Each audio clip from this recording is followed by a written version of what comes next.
Hello student, Sonu academy पर आप सबका स्वागत है। तो चलिए आज हम हिंदी की क्लास में क्रिया को कंटिन्यू करते हैं।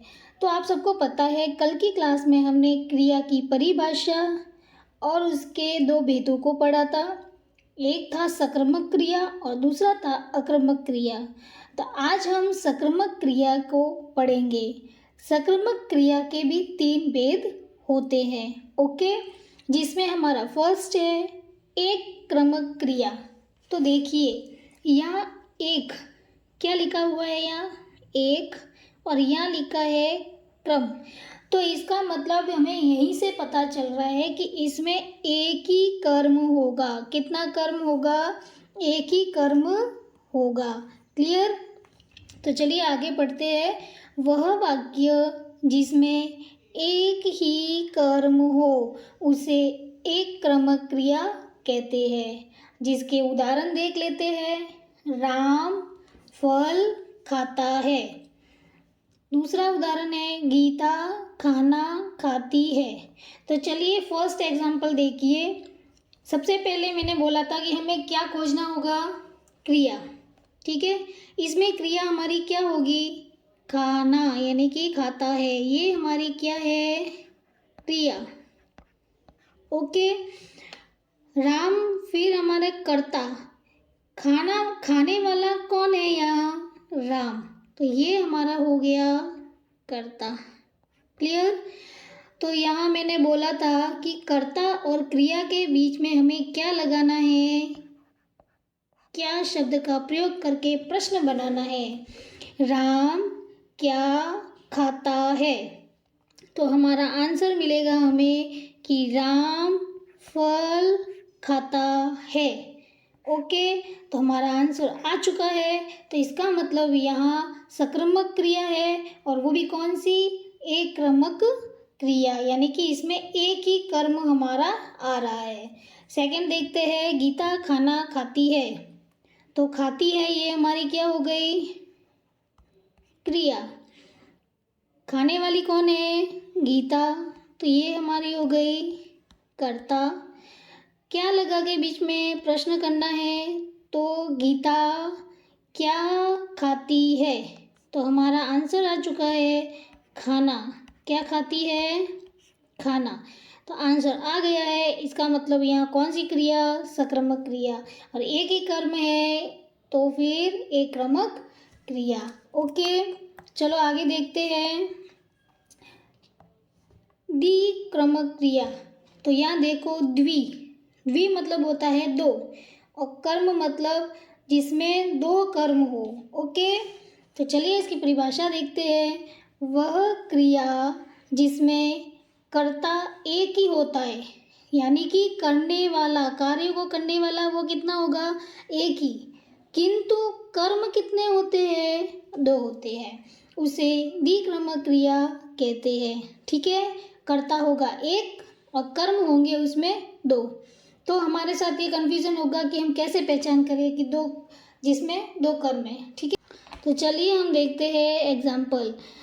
राधा ने श्याम को पुस्तक दी, और दूसरा उदाहरण है रामू ने शीला को कलम दी। ओके, फर्स्ट एग्जाम्पल देखिए। इसमें दी यानी कि देना हमारी क्या है? क्रिया।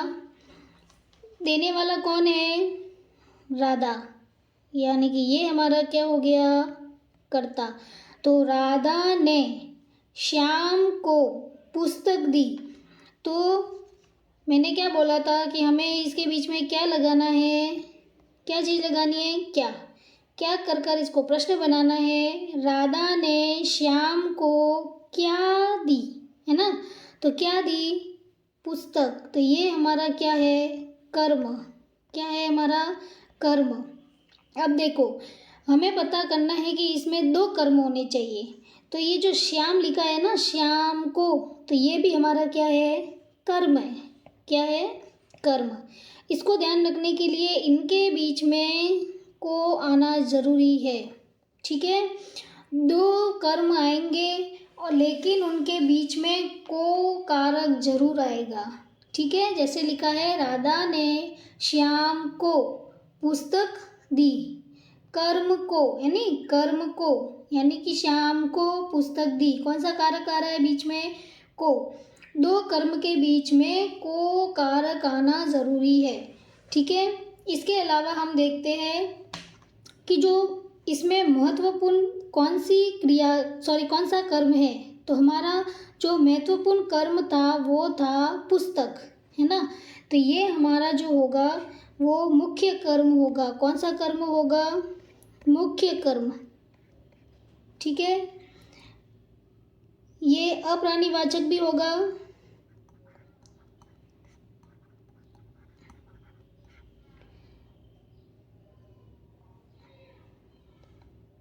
और ये प्रत्यक्ष कर्म होगा। कैसा कर्म होगा? प्रत्यक्ष कर्म। और कौन सा कारक? कर्म कारक। कौन सा कारक? कर्म कारक, ठीक है। ये चारों चीज़ें होगी। लेकिन ये वाला फर्स्ट वाला जो कर्म होगा वो हमारा कौन सा कर्म होगा? गौण कर्म, ठीक है। गौण कर्म होगा। इसके साथ ही यह प्राणीवाचक होगा,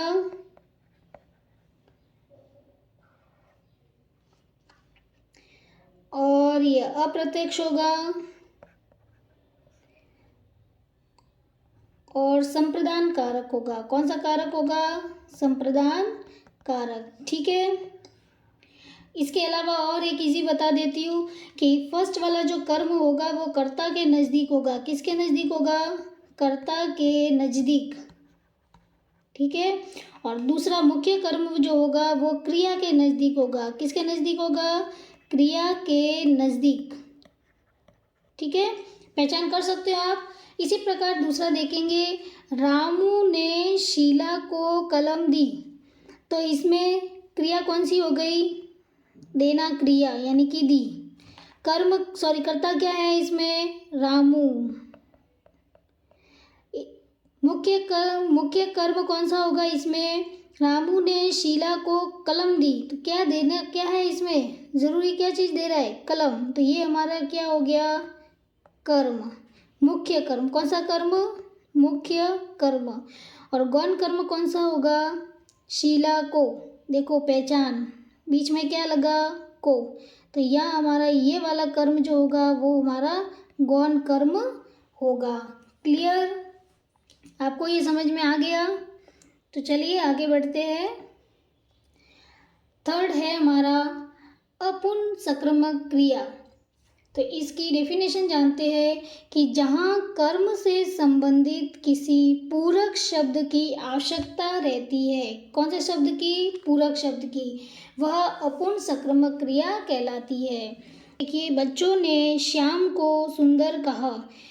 तो ये हमारी ये क्रिया।